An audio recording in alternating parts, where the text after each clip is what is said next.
Yes, sir. Yes, sir. You're tuning in another edition of the Sports Shop Right. 27. I'm your host, Jermaine Cota. And in the middle, my co-host, Kevin Johnson, KJ. And to the far right, today's special guest, former UCLA running back, safety, and now CBS46 Atlanta News anchor, That's what's up. former Baldwin Hills, Trason. Bragg, what's going on, Trason? Bragg, what's up? What's up? Welcome to the show, baby. Yeah, so glad to have you, man. Hey, we need to do this every week. I mean, with that intro, you got the video. You cue me up. I'm ready. Let's do this. I'm ready. Let's do it, baby. You know it. Yeah. So for the people that don't know you, let them know Thanks where for you're having me from on and here. a little bit about your background. Thank you. All right. I'm born and raised in LA, played football in LA, then played at UCLA, then jumped to Northern Arizona. Played ball for a while until, I mean, all player has a moment where you stop, right? And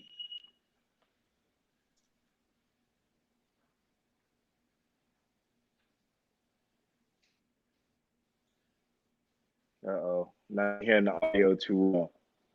Wow. Okay. Can you hear us? You're back live. Go ahead. We can see you. Now I can hear you. Okay. Yeah. So, grew up in LA, played ball in LA, played at UCLA, played at Northern Arizona, transferred. And then, just ball came to an end for me, which was hard. I mean, it hit me hard. Didn't know what I was going to do next. Was desperate. You mentioned Baldwin Hills. That's when I started acting. Acted for a few years, wrote for a few years.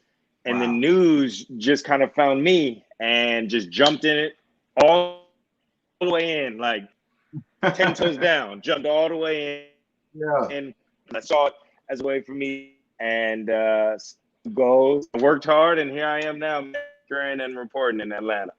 Yeah. Okay. So was football your first love, or was it another sport?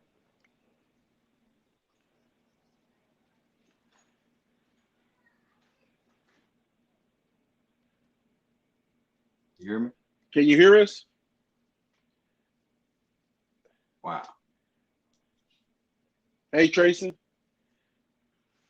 Can you hear us?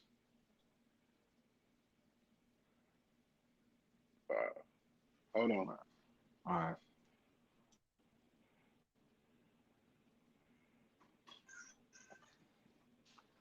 Can you hear us?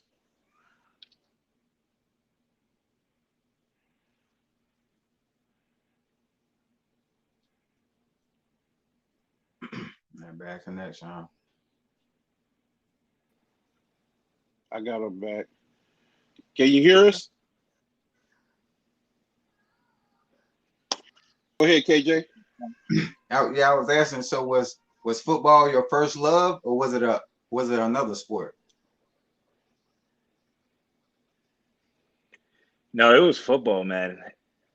It was football all the way. Loved football, focused on football. I mean, being an athlete, you play a whole bunch of sports, but football was it for me, man. It's funny. I started off as a line, watching football. I was the most athletic kid in school at the time. And, I thought when I played, I was going to go and be a running back and be a star right away. Nah, it didn't work out like that. I was on the line. I was on the bench for my first year, then played line, started both ways, then eventually moved to tight end. And then right before high school, moved to running back, receiver. And that's when I got to the skill positions. But I loved it, man. I loved defense. I loved offense. I loved everything about football. I still do, man. Football still has a special place in my heart, man. It's nothing like football. It taught me everything, it taught me a lot of what I need to know to be able to get where I am, and I pass those lessons on to my son. Yeah, that's right. Okay. So growing up in LA, who was your favorite team? You had the Rams, the Raiders, the 49ers. Who was your team? Well, funny enough, we just It's storming. got some electricity issues going on now. It's a loud storm in Atlanta. We can have the Rams, Yeah. It's oh, yeah, you didn't. But, when I was in LA, we didn't have the Raiders or the Rams. I mean, we had the Chargers in San Diego, but funny enough, my favorite team was the Tampa Bay Bucks, man. Like the Warren Sapp, Mike Allstock, Ward Dunn, you had Keyshawn Johnson. That was squad growing up, man. The red uniforms, man, all day, all day. Yeah, man. So you play some big high schools in LA, man. You had a lot of big rivals, a lot of big schools that won national titles. Talk about the competition and the level of high schools that you played during your high school career.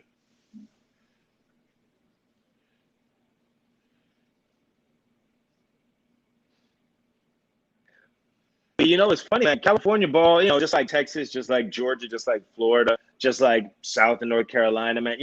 One of the highest levels of football that there are. And for me, I was either going to go to Loyola High School, which is where I ended up, Long Beach Poly. Those are two perennial powerhouses at the time. Or I was going to go to Dorsey. Those are like my three. Wow. Oh. He got power issues right now with a storm, ladies and gentlemen. Just bear with us for a second.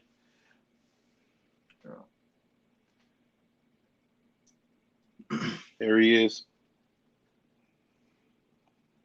All right.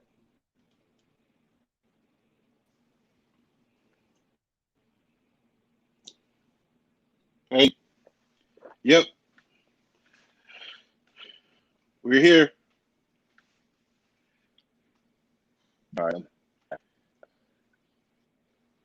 All right. So, yeah, man, I ended up, Loyola, Long Beach Poly, two powerhouses, Dorsey, which is a powerhouse in the city division. And it just so happened that I got into Loyola, which was the only private school out of the bunch. And my dad, he pushed me into going to Loyola. It wasn't where I wanted to go at the time, but it worked out. I ended up going there. We won a championship over Long Beach Poly because we were big time rivals. So that was great my junior year. I got to play Modern Day, got to play. We played all the big schools back then. Loyola was in D1 back then. And so, top level of California football. I was guarding Deshaun Jackson, played against Mark Sanchez. So I was playing against the top players in the nation, Yeah. Yeah, man. Go ahead, KJ. Yeah. So, did y'all win any playoffs or make it to win any state titles, anything like that? Oh, yeah, man. Playoffs was a must back then. So we didn't have state titles in California when I was playing. They brought it back now. But we won CIF Division I championship, which was the highest honor in the land back then. Okay. Deshaun Jackson, not to call him out, but he didn't get. I think he showed me in that championship. So, I just had to put that like a former athlete should. But yeah, we were in playoffs every year, and we did ship one year. We were always, in semis every year. Wow, that's cool. That's great. Wow.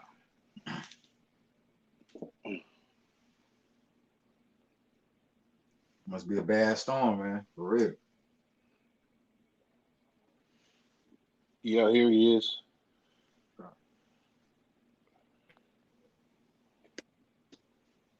Yeah. We're back. Can you hear us? Yeah. Yeah, I'm. Okay. Why does it keep cutting off? Yeah. No worries. So you're in high school, you're playing against some of the biggest competition. Name some of the guys that you actually played with that went D1 and went on to play in the league as well.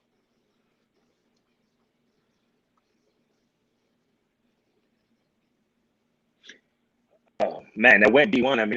It was so many cats that went D1. Like you said, Deshaun Jackson, Mark Sanchez, Mercedes Lewis was a little bit older than me, but my freshman year, I ended up being on the squad, and he was playing, I believe, right before he UCLA. And he won cats from all over the place. That SC. I'm trying to think of some of the names, man. But just working out with cats, like the guy who trained Chad Johnson was training me and a lot of the other top talent in California at that time. Cats, a lot of them went to the league. Most of us went D1, and so just high level of competition. And that's one thing I miss about football, man. I mean, if you want to play, you have to work hard. That's right. Regardless of how talented you are, no matter of how much knowledge you have, you want to play, work. That's competition, which is what it's about, right? There's the winners and there's different things lead to that. But what we can control is how hard we work. And one way for myself is I'm gonna work as hard as possible. If I lose in a game, all right, that's fine. But I put everything out there on the field, and if I lost, it's a lesson anyway. So really, there is no loser in a game. It's all about a win. I hope Comcast upgrade their Wi-Fi in Georgia. Yeah, for real. Man. Yeah, I'm like I said, the storm must be pretty bad, so it's just hard for them to stay on. Yeah. Yeah. There he is again. All right. I'm gonna ask him if he do it from his phone, would it be better? Okay. Hey, we're back. Are you using your cell phone or your iPad or laptop? I'm using my cell phone. Okay. I thought you was on your laptop. But yeah, you were talking about everybody that went D1 in your league, and you were talking about the level of competition. You go into your senior year, you're about to start getting recruited by different schools. Name some of the colleges that were looking at you at that point. So, man, my journey to college was different. So, originally, it was all the Pac-12 school, then Pac-10 schools, other than SC. SC was the only one that wasn't recruiting me at the time because that's when they had Reggie Bush and Lindell White and, that whole squad. So SC wasn't recruiting me.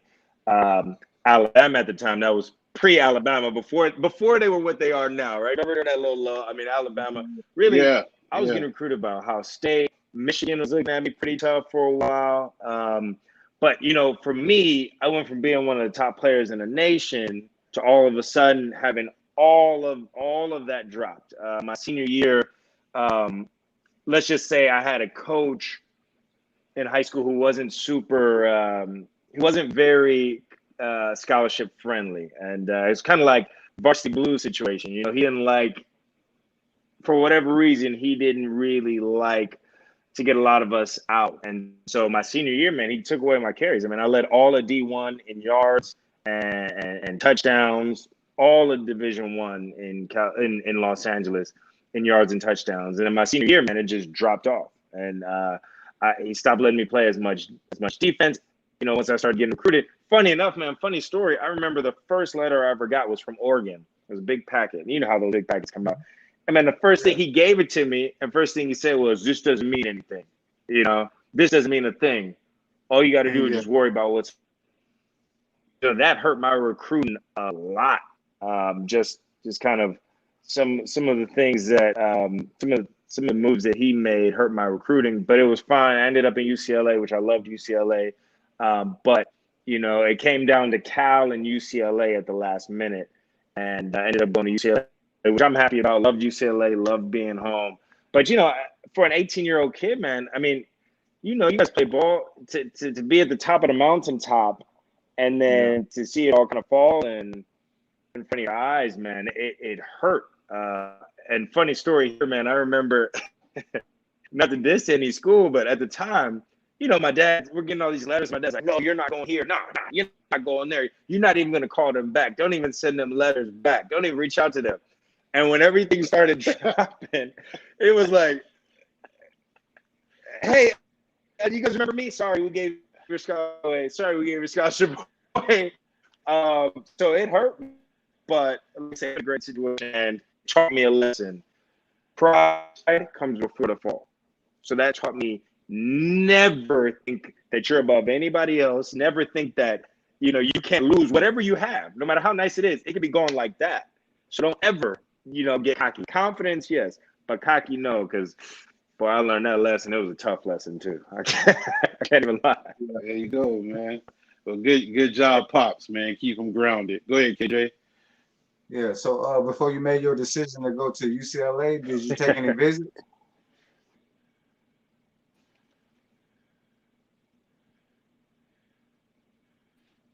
You can hear me? Yeah. So I did, and then really,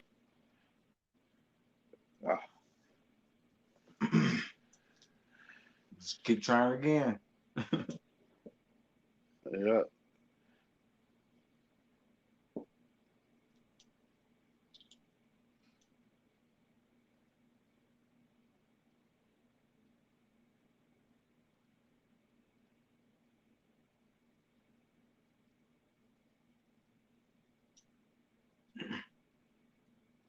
Let's see what's going on.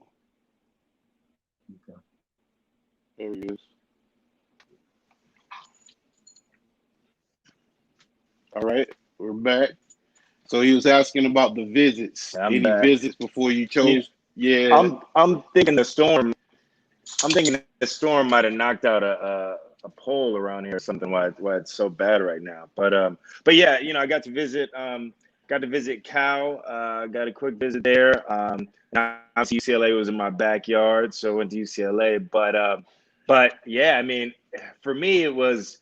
I mean, honestly, man, I felt blessed to still have that opportunity at UCLA when everything kind of came down to it. I remember Cal. It was between me and one other guy for the last scholarship. And when they ended up going the other route, man, I mean, thank God I still had UCLA there.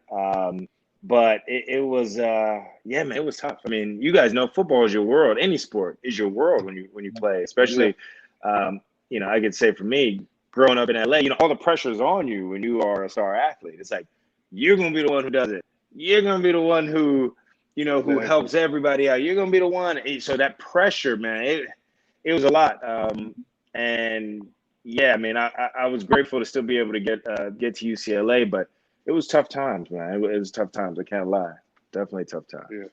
Yeah. So talk about growing up in LA in the 80s and 90s, man. Just talk about that a little bit in your background in the area that you came up in.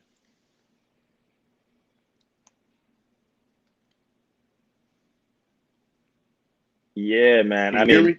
Growing up in LA, I mean, I can hear you. Yeah, I can hear you now.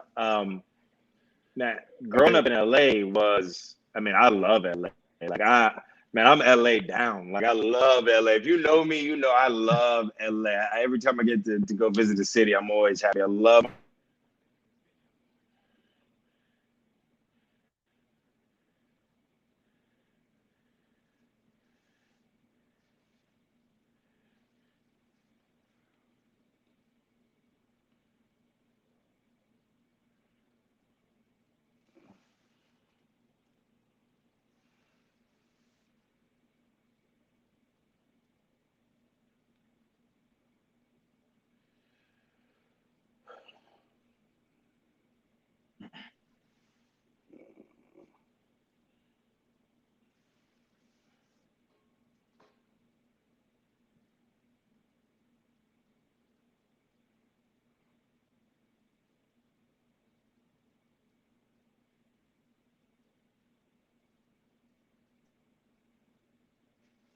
There he is.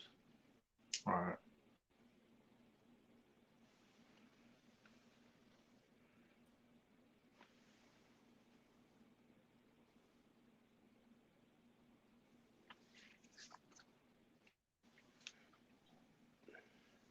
Bragg, can you hear us? All right, I'm back. One of these is going to start working. I switch back to All right. the other Wi-Fi house. All right.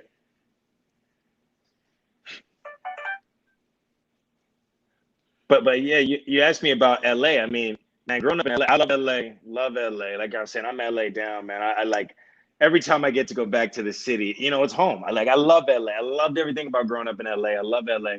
But it was rough growing up in LA back then, man. In the 90s, growing up in LA was not easy, man. I mean, man, colors were still a thing. I mean, I know y'all know about that. Colors were still a thing. Gang violence was crazy in LA, man. I mean, crazy. I mean, again, that's why sometimes when people ask me, like, why I just smile every day at work, I'm like, I'm just happy to be here, man. Like, I mean, I say it with a little trouble, but a lot of folks aren't, you know. So I'm just grateful. I'm grateful to be here, man. To have an opportunity to keep fighting, because a lot of people who may have been involved in gangs, and a lot of people who weren't involved in gangs, just wrong place, wrong time. Unfortunately, you know, didn't make it out of certain situations. So as awesome as LA is, and as awesome as it was, man, it was very violent back then in the 90s, man. And in the 2000s. I mean, it's changing quite a bit now, but you know, it's tough. And yeah, man, it wasn't, you know, always having to look over, you know, and wherever you are, you know, especially at a party. I mean, you know, it's like, oh, who's here? You know, oh, you know, we take this hat off, you know, because little things like hats lead to violence, lead to serious violence. Yeah.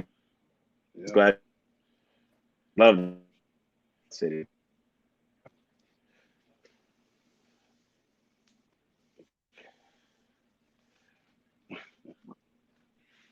It's almost like every question you already ask him, it goes out. Goes out, man. At least he's still hanging in there with us. Yeah, he coming back in the ring. He ain't falling down without a fight. Here he come. He back up again. Come on, man. Shoot. That's what I'm talking about. Yes, sir. Man, hey, I like on this thing, hey? Yeah, I like the dedication. You ready? You gonna get your story out. Hey, come on, keep coming back, man. You know. I was like, I'm gonna come back as long as we can, man. As long as y'all still willing, let's go. Let's go. Yeah, you know it. So you go into UCLA, man. Who's the player that embrace you when you get there? Oh man, Byron Valega was a player there. Maurice Jones-Drew, awesome dude, man. Mercedes Lewis, those are two big names. And Maurice Drew, of course, just took me under his wing, especially that, you know, once I switched to running back there. And he was like a big brother, man. When I saw Maurice Drew, I was like, if he can't make it to the league, I ain't got a shot, because he was a beast, man. I mean, I've never seen somebody like Maurice, man. That dude was just, I mean, just solid, fast. Every muscle on his body was, man. Like, man, I hope I don't set the ball in practice, because he's like a torpedo, you know. But he was a great role model, man, to see how hard he worked. What's up, man? Cool, man. So you in the Pac-10, you guys played against USC, Washington Huskies, Stanford. Talk about playing some of those players out there on defense and running the ball a little bit. So at UCLA, I redshirted, and then I transferred to Northern Arizona because we had some coaching changes. So most of my time that I actually played on the field was at Northern Arizona. But I mean, I'll tell you, SC, man, like, I remember my freshman year at UCLA when I redshirted, man, it was Matt Liner, Reggie Bushes, and who else was on that squad? Lindell White was on that squad. It was their last year, man. Lindell White. Going into the, you know, it's all the hype. Lindell White, you know, and they mollywopped us, man. Dang. They were the best team in the country that year until they played Texas, man, and they finally got beat. But what's your thoughts on Texas and Oklahoma joining the SEC?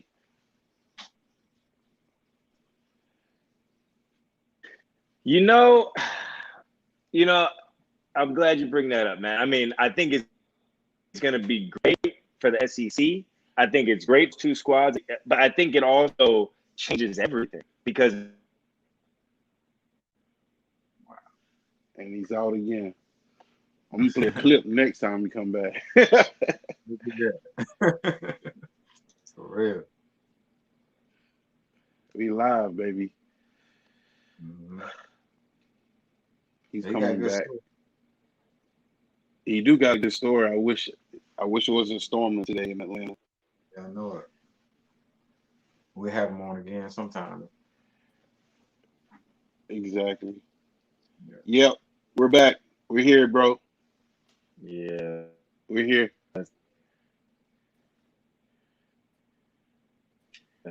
that's yeah. But you know, I just think I like it as a football fan. I love it.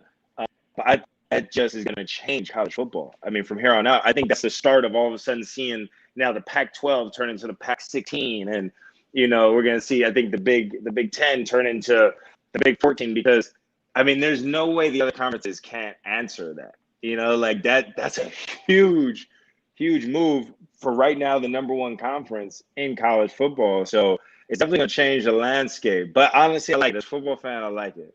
I mean, how can you not like it? What's up, man? What do you guys think about it? Man.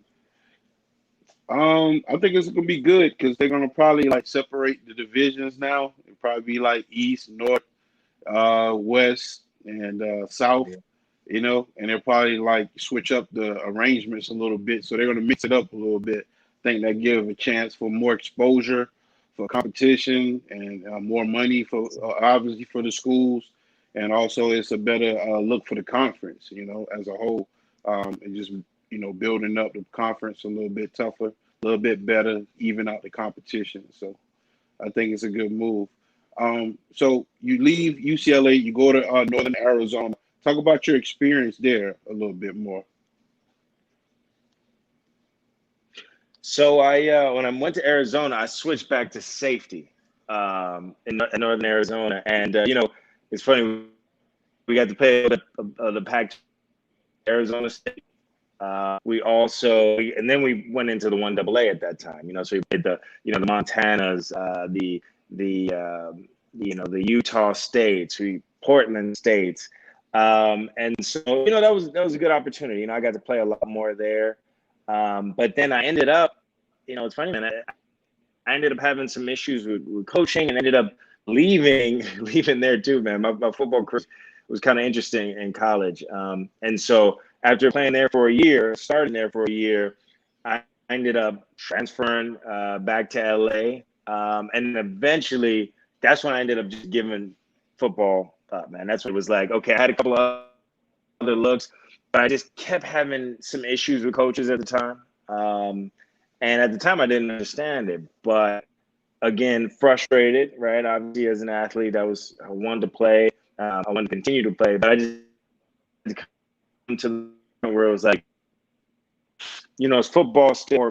I just felt like whatever that hire was telling me, pushing me and leading me into another direction. But I'm not gonna lie, man, I go for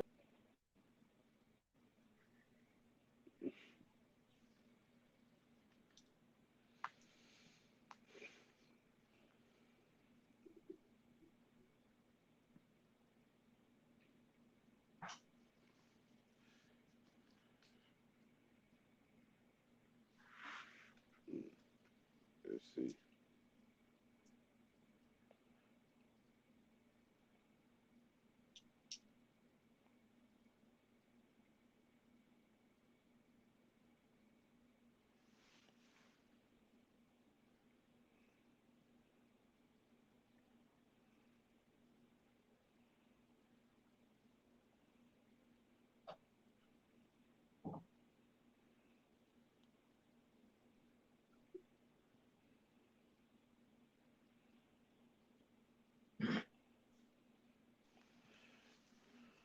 So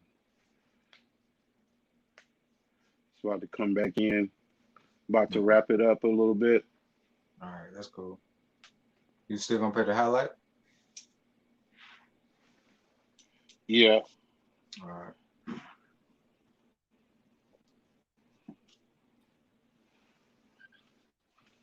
Yes, sir. All right. You back? Can you see us? Can you hear us?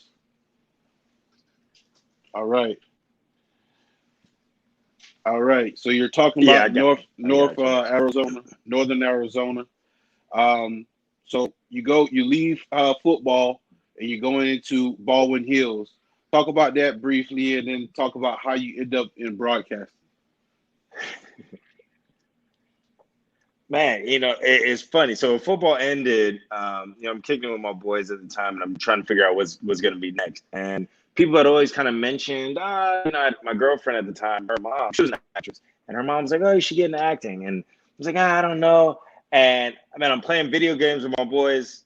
It took me like 3 days playing video games all day and watching Sports Center all day. Like I got to do something else. So I just jumped into acting. And funny story, how I ended up getting on the Baldwin Hills, man.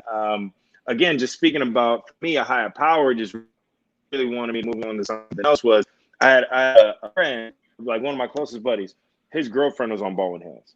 And Baldwin Hills isn't really like people thought it was, like real reality show. It was more scripted. It was situationally scripted. They put in places and locations and et cetera. But I remember I went to go to one of her filmings, and they took a headshot of everybody. Boom, boom, boom. Everybody came in. And to one lady, I said, "Look, I'm hungry. I want to do this. I'm a former athlete. Like, I want to do whatever it takes. I want to be on this show." And she remembered me. "Oh, yeah, okay, cool. We have your picture just in case." So I'm at UCLA, and I get a call to come down and audition. Well, here's the backstory about thought of me. And I got the J, but here's the backstory. She said it was the last day of casting. They knew they needed somebody else. They were saying, "Oh, we don't know which way to go." There's a stack of all these headshots they took from every single shoot that they had. They would take a photo of everybody. So she is kind of joking and wrestling with another production person, and they're joking. And the other woman pushes her into a desk. Boom, hits the desk.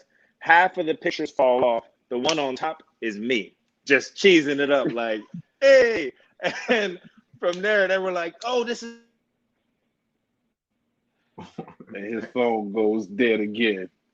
Man. Dang. Yeah, go ahead and play the video, Jermaine. Go ahead and play the video. It's like buffering. It's like buffering through a Netflix movie. Hold on one second. Here we go. Yes, sir. We're here. Yeah. So long story short, all the pictures fell off. They saw mine. Boom, this is the guy I was telling you guys about. I couldn't remember his name. Here it is. Called me right then. I went in, did an audition, and again, that was right when I first started acting. And yeah, man, they gave me the part, which was kind of mind blowing, because at that time I had never really been an actor. I think I just started taking acting classes, and the performance shows that, by the way. But it was a great opportunity. It was great being on that show. It was great exposure. It showed me a whole nother side of things. It showed me like, hey, when people say you can be whatever you want to be, you really can. And just having a stylist like dress me every day, every time we shot. That was cool. Being able to bring my boys to shoots and yeah, man, it was a life changer. It was a great experience, man. One that I'm lucky to have been a part of, man. Definitely. Nice. Cool. So I got a clip here I want to share with you. You're doing some news and some broadcasting at a gym. I'm gonna let the fans see you getting your feet wet a little bit out there. So looks like you had fun though. So it looks like you've been actually doing it for a long time. So nobody could never know if you were meant to do it or not. So let me show the fans real quick. Live in College Park as the NBA's stars of tomorrow get ready to show Metro Atlanta what they've got. That's right. CBS46's Trason Bragg is live courtside for us tonight at the College Park Skyhawks game. How's it going, Trason? Looks like they're warming up behind you. Well, it's going great, guys.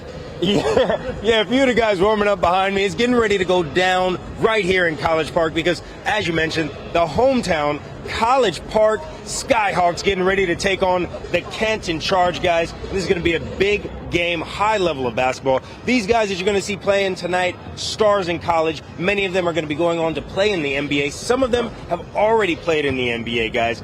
Going to be a great game here. And, of course, you can't mention the College Park Skyhawks without mentioning their owner, right? 2 Chainz, the man himself. I heard he's going to be in the building.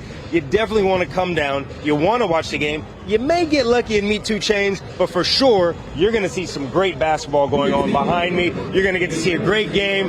And if you can't come out, if you guys can't make it out here, don't worry, because guess what? You can see the game on Peachtree TV. It all starts at 7 p.m. That's less than, 30 minutes away, guys. You definitely want to tune in. This is a game you don't want to miss, guys.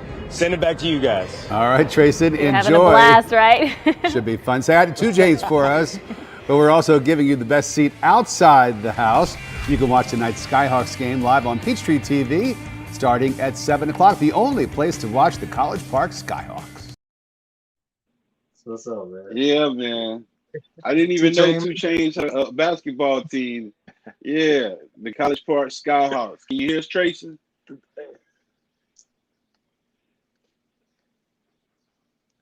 Yeah, I can hear you. Yeah, he bought it last year. Last year he bought the team. It's for the G League. The Hawks G League team. But yeah, man, it was fun going to the games, man. 2 Chainz did that right. I mean, the stadium is awesome. The team was good. The food, everything was first class. And 2 Chainz, I mean, he does his thing every single time, man. Every single time. That's what's up, man. So I know you got a lot of things you got to do. I'm about to close it out.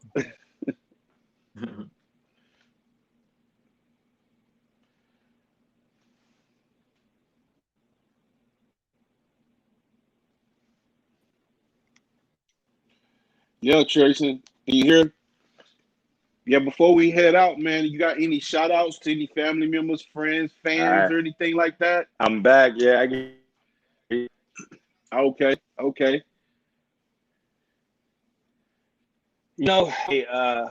What I would say is just like this video, right?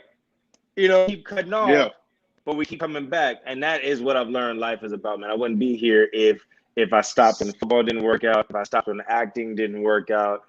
You just keep searching for the next hole, right? Just like a running, you keep searching for the next hole. Once you find it, you hit it with everything you got. I wouldn't be here right now had I not been a football player, because football taught me discipline. I wouldn't be here right now had I not been an actor, because acting taught me to be comfortable in front of camera. I had to lose my LA accent and learn how to spread once I started acting, so I do different roles. So, all that, back to what I was saying earlier, even though all that looked like I lost, it looked like a failure, it wasn't. It was all preparing me for right here, right now, and if it doesn't look like what you think it's going to look like, that's fine. Just keep going. It's all for a reason. Don't give up. It doesn't matter what the odds are. You can do whatever you want to do, and don't be afraid to do something different regardless of people. Just work hard and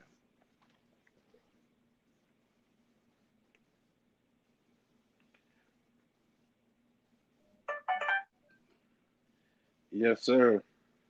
Mm-hmm. Can you hear us, Trason? Yeah. Thank you, man. I appreciate y'all having me. That was some great words. Yeah, I can hear you now.